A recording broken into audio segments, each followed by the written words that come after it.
बेदर्दां दी इस दुनिया विच कोई नहीं महरम दिल दा। ओ छड्ड किस्मत दा रोना भुले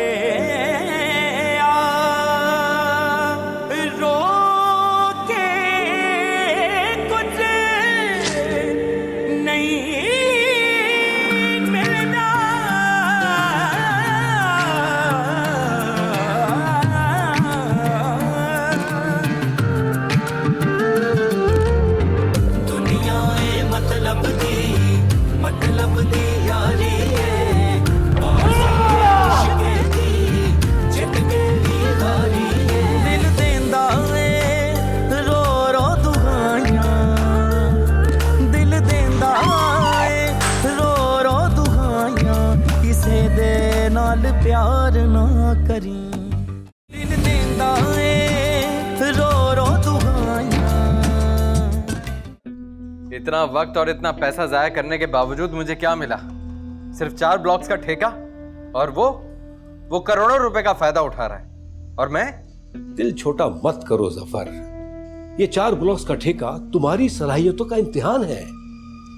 लेकिन मैं खुश नहीं हूं।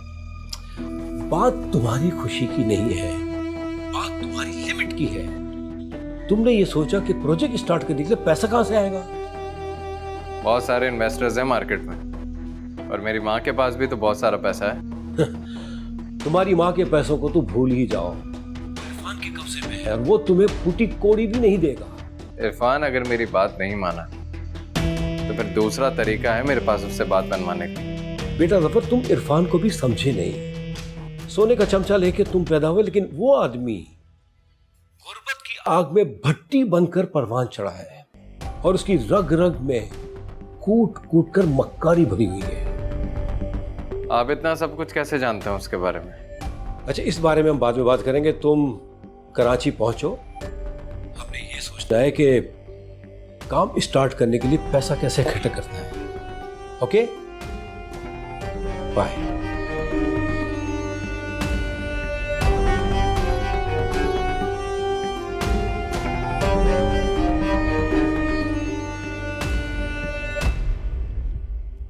हैरत की बात है, इतने सारे लोगों से बात कर ली, लेकिन कोई भी हमारे साथ काम करने को तैयार नहीं है। पता नहीं क्या हो रहा है, इससे पहले तो कभी ऐसा नहीं हुआ। इसी बात की फिक्र तो मुझे है कि वाकई इससे पहले ऐसा नहीं हुआ है। ऐसे लगता है किसी ने उनको बाकायदा बोला है कि इनके साथ कोई मामला तय ही नहीं करने हैं। एक आता आदमी, 2 होता तो मैं मान भी लेता, या तो जिससे बात की है सब इनकारी हो गए। समझ में नहीं आ रहा हुआ क्या है। तो अब तुम करोगे क्या? मेहरुनिसा, ये मेरी जिंदगी की सबसे बड़ी गेम है, और इस गेम को मुझे हर हाल में जीतना है। मुझे ये लग रहा है कि तुमने इस दफा अपनी औकात से ज्यादा लंबी छलांग लगा दी। अपने बेटे को देखा है क्या किया उसने? हमारी पीठ के अंदर छुरा घोपा है। जो प्रोजेक्ट हमको मिला है उसके 4 ब्लॉक बनाने का ठेका जो है उसको खुद को मिला है। तुम्हारे पास तो खुद सरमाया कम है, तुम्हें इससे क्या? और जफर के पास पैसे कहां से आएंगे? ये उसका दर्द है सर, तुम अपनी देखो, अपनी प्रॉब्लम सॉल्व करो। उम्मीद तो है मेरे को, दरखास्त की है बैंक वालों से। अल्लाह की राह से उम्मीद है कि बैंक वाले कुछ अच्छा कर देंगे मेरे लिए। ये जो तुम्हारी जल्दी की आदत है ना, ये मरवाएगी हमें किसी दिन, और ये बहुत बुरी है। अगर एक दिन तुम जमानत की रकम ना जमा करवाते तो कोई कयामत नहीं आनी थी। कम से कम इन्वेस्टर का जहन तो पता चल जाता तुम्हें। अरे इन्वेस्टर के दिल से ज्यादा मुझे अपनी कंपनी के नाम की फिक्र है। कोई नाम नहीं था इसका, ये नाम बड़ी मुश्किल से बना है, और अगर कल कला को ये प्रोजेक्ट रुक गया ना तो इस प्रोजेक्ट की वजह से मार्केट के अंदर गालियां पड़ेंगी, हमें जलील करेंगे लोग। हमें उस वक्त पूछूंगा तुमसे मैं। और अगर हमें पैसा ना मिला तो लोग हमारा क्या हशर करेंगे इसका अंदाजा है तुमको?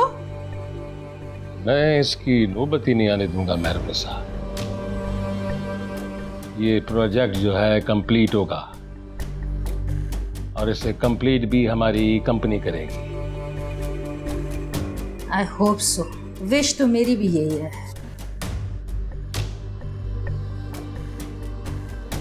थक गया हूं मैं,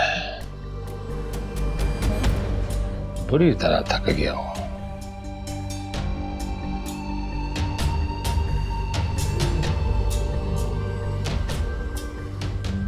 अल्लाह बचा रहा है, अल्लाह सब ठीक करेगा।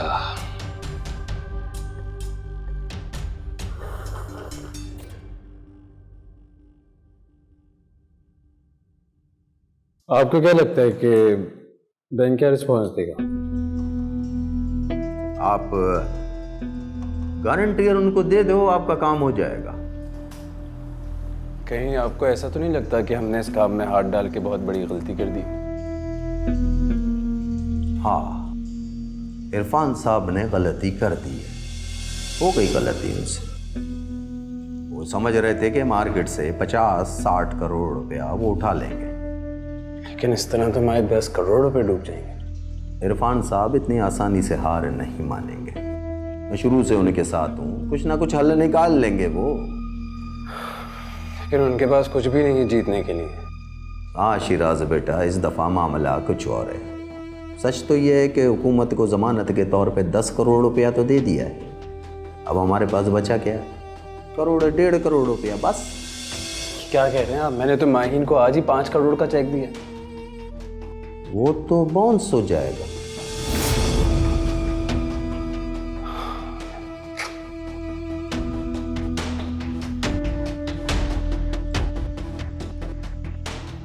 हेलो माहीन, तुमने वो जो तुम्हें चेक दिया था वो तुमने जमा तो नहीं करवाया? Thank God Maheen. चलो मैं रात में आके तुमसे बात करता हूँ। इनका कोई इरादा नहीं है चेक क्लियर करवाने का। आपने इरफान साहब से पूछ के उसको चेक दिया था? जी जी, मेरी उनसे बात हुई थी। उन्होंने कहा था कि माहीन की पेमेंट कर दो। उन्होंने 5 लाख रुपए बोले होंगे। क्या कह रहे हैं आप? 5 करोड़ की डिमांड की थी उसने और हमने उस डिमांड से एग्री किया था। जहाँ तक मुझे याद है वो उस लड़की को 5 लाख ही देने वाले थे। कैसे हो सकता है? तो पूरा उसके सामने हमारी क्या इज्जत रह जाएगी? क्या समझेगी हमारे बारे में? नहीं नहीं नहीं, इतनी बड़ी रकम इरफान साहब नहीं दे सकते। ये तो आपको देखना है।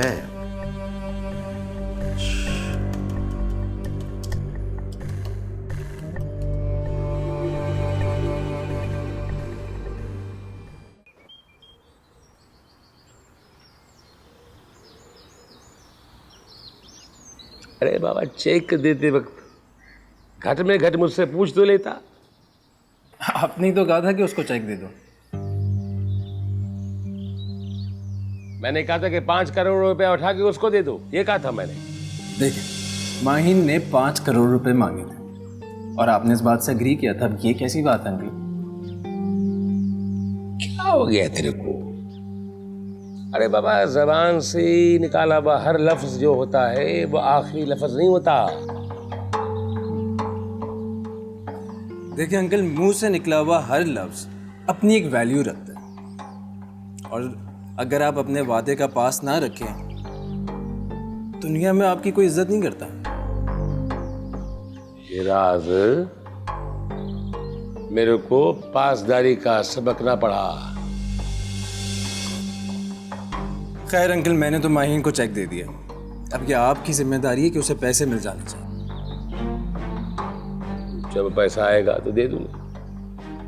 अच्छा, तो ये कितना टाइम लगेगा आपको? मेरा मतलब है कि 2 दिन, 4 दिन, 1 हफ्ता, 1 महीना, कितना टाइम लग सकता है? जब पैसा आएगा बता दूंगा। देखिए अंकल, अगर आपने अपना वादा पूरा नहीं किया तो माहीन का सख्त रिएक्शन आ सकता है। अरे वो प्रोजेक्ट तो हमको मिल चुका है। अब माइन तो क्या, माइन के अच्छे भी मेरा कुछ नहीं बिगाड़ सकते। देखिए अंकल, मैं ये तो नहीं जानता कि माहीन कुछ कर सकती है या नहीं कर सकती, लेकिन एक बात ज़रूर जानता हूँ कि वो आपके खिलाफ फ्रॉड का केस ज़रूर रजिस्टर करवा सकती है।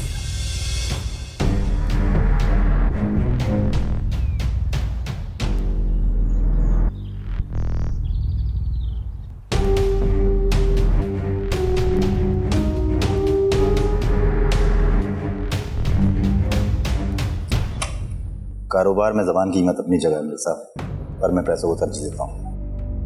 आप फिक्र मत कीजिए, जो वादा किया आपसे वो ज़रूर निभाऊंगा। फिक्र करने की मुझे ज़रूरत नहीं, काम हो गया हो तो सिलेक्ट वरना रिजेक्ट। और मैं भी अपने वादों से फिरने वालों में नहीं हूँ। वादे तो आपने भी बहुत किए मलिका जी। हम तो सदा ही अपने वादे पे कायम हैं, लेकिन आप ही नजरें फेर लेते हैं।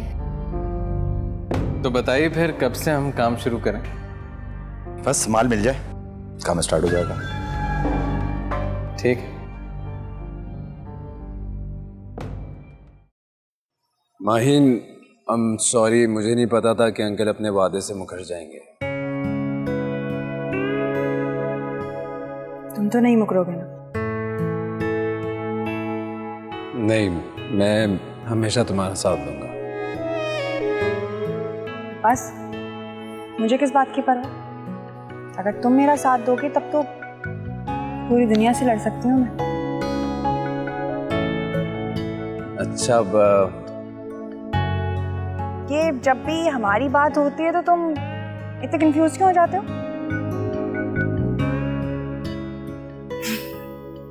क्यों तो तुम बहुत है ना? कैसा? लड़की तो बहुत आला है उस्ताद, मजा आएगा। पहले मेरा काम होना चाहिए, नो इश्यू। समझो, हमारा काम हो गया। अरे जब्बार, ये शिकार इतना आसान नहीं है। चिकनी मछली जब हाथ से स्लिप हो जाती है ना, कुछ भी नहीं रहता हाथ में। तुमने जब्बार को हल्का लिया है, जिंदगी गुजर गई है ऐसे काम करते करते। अरे डूबते भी तैराकी है जब्बार। खैर, तुम इन बातों को नहीं समझो। अपने गोदाम पर ले जाऊं? अरे ऐसी गलती भी मत करना। उसके फ्लैट पे जाते हैं, जब तुम फ्लैट में पहुंच जाओ ना, फोन करना बस।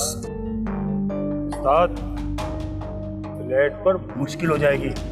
कोई मुश्किल नहीं होगी, वहां ले जाने में मुश्किल होगी। चौकीदार होते हैं।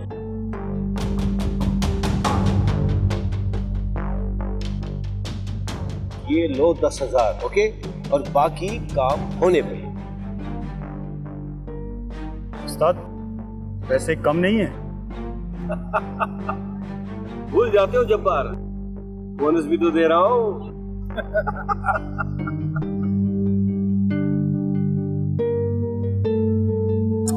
चाय भी अच्छी लग रही है उसे।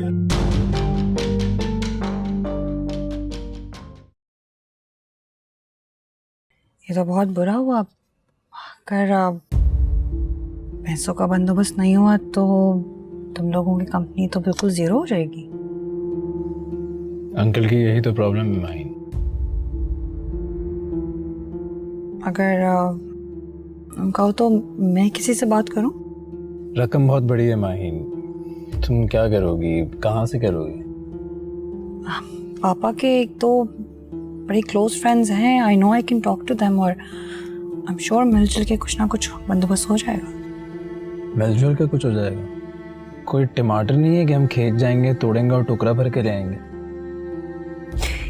कैसी मिसाल दी है तुमने? शायद तुम माहीन को बिल्कुल नहीं जानते, क्योंकि माहीन एक दफ़ा जिस बात का तहिया कर लेती है ना, फिर उसको मुकम्मल करके रहती है। मैं वाकई तुम्हें नहीं जानता। तुम एक पुरस्कार किरदार की तरह मेरी ज़िंदगी में आई हो, और आहिस्ता आहिस्ता। क्या ये क्या बात कहते कहते तुम एकदम से रुक गए?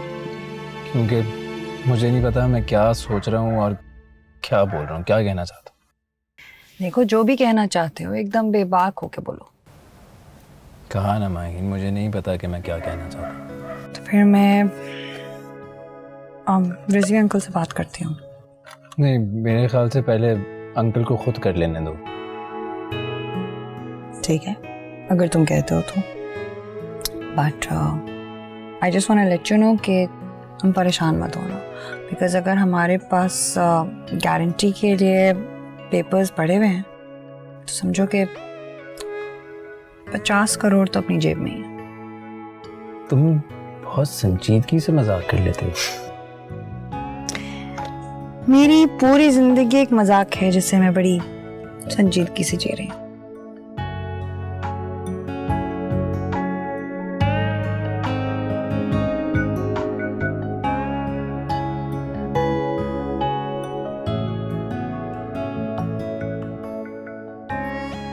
अब चल, आप मजाक तो नहीं कर रहे मुझसे? जाने।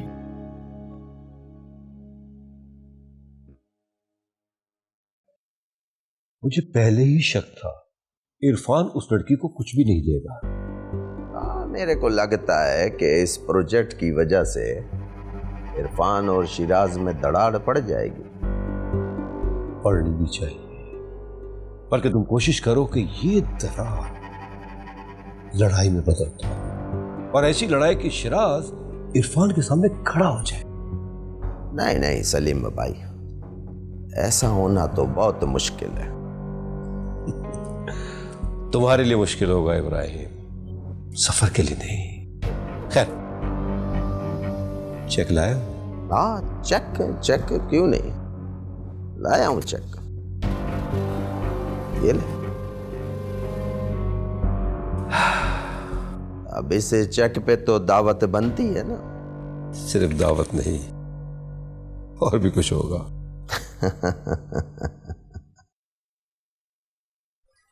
जी, आप क्यों मिलना चाहते थे मुझसे? आज से 16 साल पहले आपका भाई साकिब शेख और उनकी बीवी किसी कार एक्सीडेंट में इंतकाल कर गए थे। जी हाँ, वो लोग हैदराबाद से वापस आ रहे थे और एक डंपर ने उनकी कार को कुचल दिया था और वो एक खौफनाक हादसा था। वो हादसा नहीं था मैडम, उन्हें कत्ल किया गया था। What? ये क्या कह रहे हैं आप? मुझे अफसोस है, लेकिन ये हकीकत है madam. I don't believe in this. भाईजान का ऐसा कौन दुश्मन हो सकता है? वो तो उनकी गाड़ी को एक ट्रक ने टक्कर मारी थी और ये एक हादसा था, हमें पुलिस ने बताया था। कल रात चंद असले के स्मगलर से हमारी मुठभेड़ हुई है। फायरिंग के तबादले में 3 तो वहीं हलाक हो गए थे और एक की आज सुबह हॉस्पिटल में डेथ हुई है। उसने हमें बयान लिखवाया है कि 16 साल पहले उसने सिर्फ 2 लाख रुपए के लिए मशहूर बिल्डर साकिब शेख और उसकी बीवी को कत्ल किया है। उसने कातिल का नाम बताया? नहीं, नाम बताने से पहले इसकी मौत हो गई है। अब आप मुझसे क्या चाहते? क्या आप अपने भाई के कातलों को सजा नहीं दिलवाना चाहेंगी? क्यों नहीं, मैं उस शख्स को अपने हाथों से गोली मारूंगी।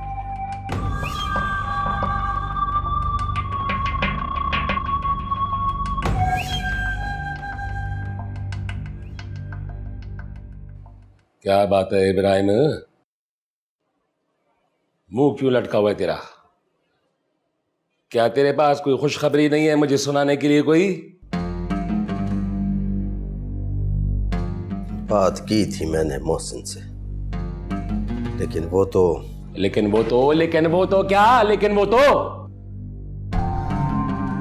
लोन के लिए बैंक वालों से बात की थी, लेकिन ऑफिसर से कहा है कि इन लोगों को लोन नहीं देना। जो ऑफिसर हम लोगों को लोन देगा उसके खिलाफ कार्रवाई होगी, एक्शन लिया जाएगा। मुझे लगता है कोई ना कोई हमारा मुखालिफ हमारे खिलाफ काम कर रहा है। ये सफर